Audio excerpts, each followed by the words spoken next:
हम डिस्कस कर रहे हैं फिजिकल प्रॉपर्टीज़ ऑफ अल्केन्स कि अल्केन्स की फ़िज़िकल प्रॉपर्टीज़ कौन कौन से फैक्टर्स पे डिपेंड करती हैं। मेनली बेस करती हैं अल्केन्स के साइज़ पर एंड उनके मतलब जो भी उनका मॉलिक्यूल है उस मॉलिक्यूल का स्ट्रक्चर क्या है, वो साइक्लिक है, सेपरेट है, ब्रांच्ड है। साइज मीन्स कि कितने कार्बन्स पे डिपेंड करता है, कितने कार्बन्स हैं उनके अंदर। And with in a family of compounds very Fairlie regularly, मतलब अल्केन्स की जो फैमिलीज़ हैं उन फैमिलीज़ के अंदर ये ग्रेजुअली जो इनकी फिजिकल प्रॉपर्टीज़ होती हैं ना वो वेरी करती हैं किसके साथ, मॉलिक्यूलर वेट ऑफ कंपाउंड्स के साथ। It is believed that physical properties of organic compounds are governed by the intermolecular forces। हम ये भी देखते हैं कि फिजिकल प्रॉपर्टीज़ डिपेंड करती हैं इंटरमोलिकुलर फोर्सेस पर। कौन कौन सी इंटरमोलिकुलर फोर्सेस पर? हाइड्रोजन बॉन्डिंग पे, डाइपोल मूवमेंट पे, वंडर वाल्स फोर्सेस जो कि उन मॉलिक्यूल्स के दरमियान वर्कआउट करती हैं।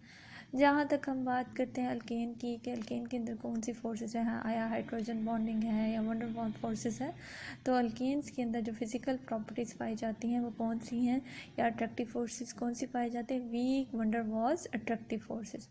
अब ये वंडर वाल्स फोर्सेस क्या हैं?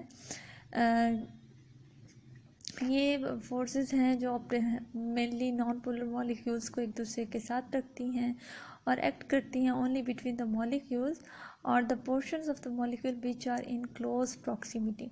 मतलब चूँकि नॉन पोलर मॉलिक्यूल्स हैं तो ये मॉलिक्यूल्स के कुछ पोर्शंस पे जो एक दूसरे के काफ़ी क्लोज होते हैं वहाँ पर ये जो वीक वंडर वाल्स फोर्सेस हैं ऑपरेट करती हैं। और जैसे जैसे मॉलिक्यूल्स का साइज़ इंक्रीज़ करता जाता है उसी तरह इन फोर्सेस का ट्रेंड भी चेंज होता है। लेकिन हम ये देखते हैं कि जो स्ट्रेट चेन मॉलिक्यूल्स होते हैं उनके अंदर ये forces as compare to branch chain molecules ज़्यादा होती हैं। अब इसकी क्या रीज़न है कि ये स्ट्रेट चेन में ये फोर्सेस ज़्यादा क्यों होती हैं as compare to branch chain? क्यों? Because the straight chain molecules have more surface available for the intermolecular attractive forces to act. मतलब जो स्ट्रेट चेन मॉलिक्यूल्स होते हैं वो एक दूसरे मॉलिक्यूल के साथ उनका आपस में इंटरेक्ट करने के लिए ज़्यादा चांसेस मौजूद होते हैं as compare to a branch chain. इसी वजह से जो मेल्टिंग और बॉइलिंग पॉइंट्स हैं वो स्ट्रेट चेन मॉलिक्यूल्स के ज़्यादा होते हैं as compare to branch chain. और अगर हम तादाद के हिसाब से देखें तो जिनके अंदर कार्बन्स की तादाद कम होंगी वो गैसेस होंगी, कार्बन्स की तादाद जब इंक्रीज़ होंगी तो लिक्विड, और जब बहुत ज़्यादा इंक्रीज़ होंगी तो सॉलिड। जैसे कि carbon number 1 to carbon number 4 क्या हैं, कलरलेस गैसेस हैं। कार्बन नंबर 5 से 17 कलरलेस लिक्विड्स हैं। और इसी तरह अनब्रांच अल्केन जिनके अंदर 18 या 18 से ज़्यादा कार्बन्स होंगे वो क्या होंगे, कलरलेस सॉलिड्स। फिज़िकल प्रॉपर्टीज़ में हम नेक्स्ट देखते हैं अल्केन्स का बॉइलिंग पॉइंट। हमने पहले ही कहा कि अल्केन्स के अंदर मतलब ग्रेजुअली चेंज होती हैं प्रॉपर्टीज़ जो जो कार्बन्स की तादाद किसी भी फैमिली में चेंज होती है। तो अगर अल्केन की किसी भी फैमिली में अगर कोई भी एडिशनल एक CH2 ग्रुप आएगा तो उसका जो भी बॉइलिंग पॉइंट होगा वो रेगुलरली क्या होगा, इंक्रीज़ होगा। तो इसी तरह अगर हमारे पास दो नेबर्स मौजूद हैं जिनके अंदर डिफरेंस एक आधी CH2 का है, एक कार्बन का फ़र्क है, तो अगर हमें एक नेबर का बॉइलिंग पॉइंट पता हो तो हम उसके दूसरे नेबर का प्रिडिक्ट कर सकते हैं।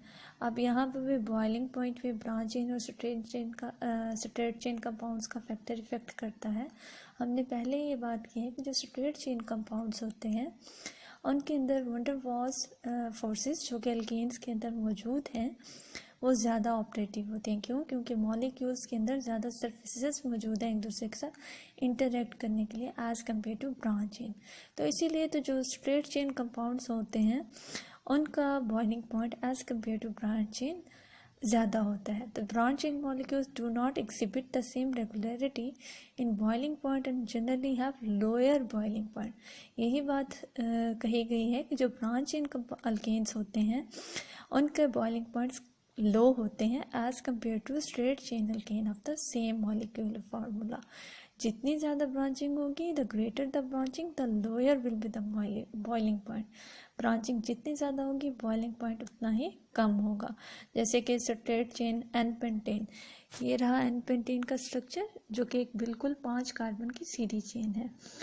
इसका जो बॉइलिंग पॉइंट है वो ज़्यादा है as compare to the neopentane, जो क्या है एक ब्रांच चेन कंपाउंड है। कार्बन्स की तादाद इसमें भी 5 है, लेकिन चूंकि ब्रांचिंग मौजूद है जिसकी वजह से ये अपने साथी दूसरे नियोपेंटेन के साथ उतनी जगह पे इंटरेक्ट नहीं कर सकता जितना इजीली एनपेंटेन कर सकता है अपने साथ मौजूद दूसरे पेंटेन के मॉलिक्यूल के साथ।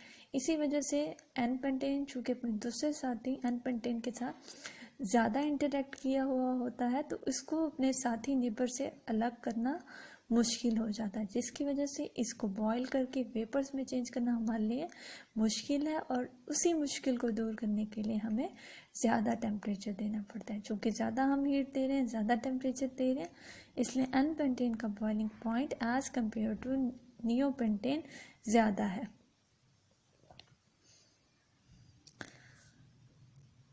बॉइलिंग के प्रोसेस में कोई भी लिक्विड चेंज होता है वेपर्स में, और वेपर्स में चेंज करने के लिए हम मॉलिक्यूल्स क्या होते हैं and it is more difficult to separate the long and flexible molecules like those of N-pentane than the nearly spherical molecules like those of neopentane।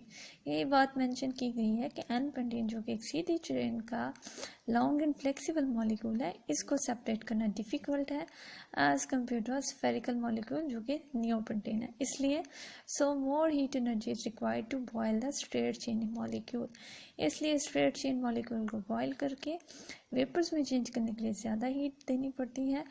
उसके अलावा हैवियर मॉलिक्यूल्स यानी जिनके अंदर कार्बन्स की तादाद ज़्यादा है, रिक्वायर ग्रेटर थर्मल एनर्जी, उनको ज़्यादा हीट देनी पड़ती है in order to attain velocity sufficient to escape the liquid surface। Thermal energy यानी हमने हीट प्रोवाइड किया, वो हीट क्या करेगी कि वो जो मॉलिक्यूल्स मौजूद हैं उनको स्पीड अप करेगी, उनको वेलोसिटी देगी। वेलोसिटी किससे रिलेट कर सकते हैं? मॉलिक्यूल्स की मूवमेंट से।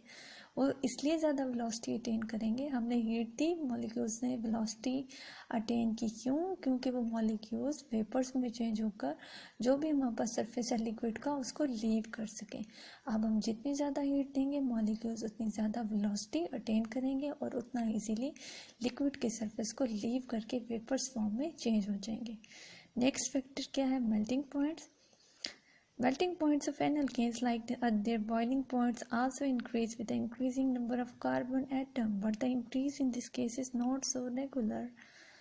अल्केन्स के मेल्टिंग पॉइंट्स भी बॉइलिंग पॉइंट्स की तरह इंक्रीज होते हैं। जैसे जैसे कार्बन्स की तादाद में इजाफा होता है वैसे वैसे मेल्ट करने के लिए भी हमें ज़्यादा टेम्परेचर देना पड़ता है, लेकिन ये जो इंक्रीज है मेल्टिंग पॉइंट पे ये रेगुलर नहीं है। Moreover, the branch chain alkanes are likely to have the higher melting point than the straight chain alkanes of the same molecular weight। अब यहाँ पर बात थोड़ी सी ऑपोजिट हो गया as compare to the boiling point. अब हमने बॉइलिंग पॉइंट में ये कहा था कि जो स्ट्रेट चेन होते हैं उनका बॉइलिंग पॉइंट ज़्यादा होता है as compare to the branch chain, लेकिन यहाँ पर हम मेल्टिंग पॉइंट में ये कह रहे हैं कि ब्रांच चेन जो कंपाउंड्स हैं या अल्केन्स हैं उनका मेल्टिंग पॉइंट ज़्यादा है, हायर है as compare to the straight chain. यहाँ पर बात बॉइलिंग पॉइंट के कंपैरिजन में ऑपोजिट। क्योंकि इंटर मॉलिक्यूल्स हम मेल्ट किसको करते हैं? सॉलिड्स किस फॉर्म में होते हैं? क्रिस्टल की फॉर्म में होते हैं। तो जब हम बात करें क्रिस्टल की तो inter molecule forces in a crystal depend not only on the size of the molecule but also on the how well they fit into crystal lattice। कि किसी भी क्रिस्टल के अंदर जो इंटरमॉलिक्यूलर फोर्सेस होती हैं वो ना सिर्फ मॉलिक्यूल्स के साइज पर डिपेंड करती हैं बल्कि वो इस चीज़ पर भी डिपेंड करती हैं कि वो जो क्रिस्टल के अंदर उसके पार्टिकल्स हैं वो कितने अच्छे से फिट हैं और कितने अच्छे से फिट होकर अपनी स्पेस लेकर अपनी जगह लेकर उन्होंने क्रिस्टल लैटिस बनाया है। It is easier for spherical molecules resembling peas to take up an orderly arrangement in a crystal lattice than it is for straight chain molecules resembling noodles।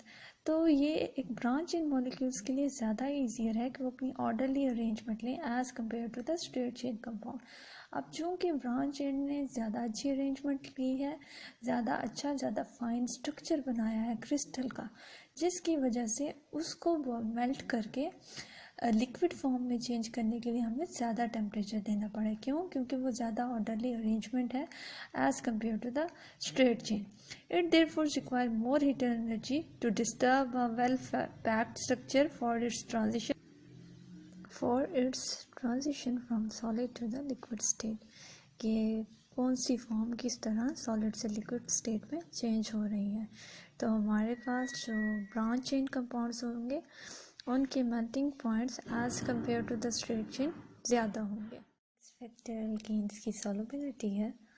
कोई भी अल्केन्स के अलावा भी अगर हम जनरल बात करें तो किसी भी सब्सटेंस की सॉल्युबिलिटी किसी भी सॉल्वेंट के अंदर 3 फैक्टर्स पे डिपेंड करती है। कौन से 3 फैक्टर्स हैं?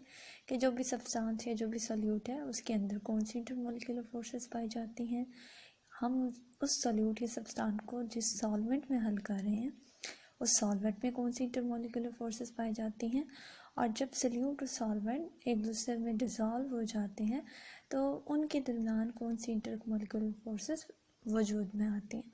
अगर हमने सॉल्यूट को सॉल्वेंट में हल कर दिया और एज अ रिज़ल्ट जो इंटरमोलिकुलर फोर्सेस दोनों के दरमियान पैदा हुई वो ज़्यादा हैं उन इंटरमोलिकुलर फोर्सेस से जो अकेले सॉल्यूट या अकेले सॉल्वेंट में पाई जाती हैं, तो हम ये एक्सपेक्ट करते हैं कि सॉल्यूट वाकई सॉल्वेंट के अंदर डिज़ोल्व हो जाएगा। अब अगर हम देखें अल्केन्स को, तो अल्केन्स के अंदर तमाम के तमाम बॉन्ड्स क्या हैं? कोवलेंट है।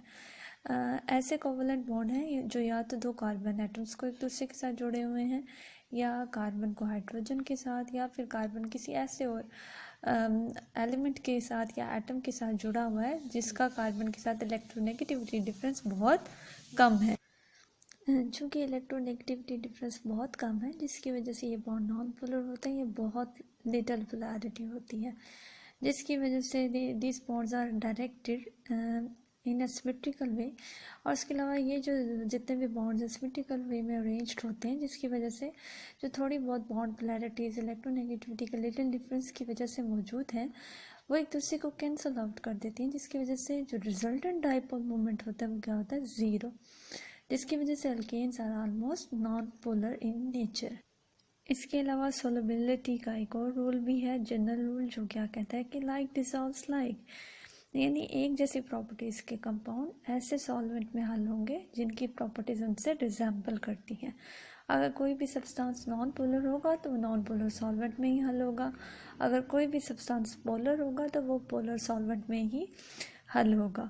अब चूँकि अल्केन्स क्या है? सॉल्युबल है नॉन पोलर सॉल्वेंट में, जैसे कि ether, benzene, carbon tetrachloride, and insoluble है पोलर सॉल्वेंट में, जैसे कि वाटर। तो जो अल्केन्स जिनके अंदर कार्बन्स की तादाद कम है, जो लिक्विड फॉर्म में है, तो हम उनको एज अ सॉल्वेंट भी यूज़ कर सकते हैं ऐसे कंपाउंड्स के लिए जिनकी पोलैरिटी लो है और जो हाई पोलैरिटी के कंपाउंड्स के अंदर डिज़ोल्व नहीं होते। नेक्स्ट फैक्टर या नेक्स्ट प्रॉपर्टी है डेंसिटी। डेंसिटी ऑफ जो अल्केन्स है वो इंक्रीज़ करती है मॉलिक्यूलर वेट के इजाफे के साथ, यानी जो जो कार्बन्स की तादाद बढ़ती है वैसे वैसे अल्केन्स की डेंसिटी इंक्रीज़ होती है।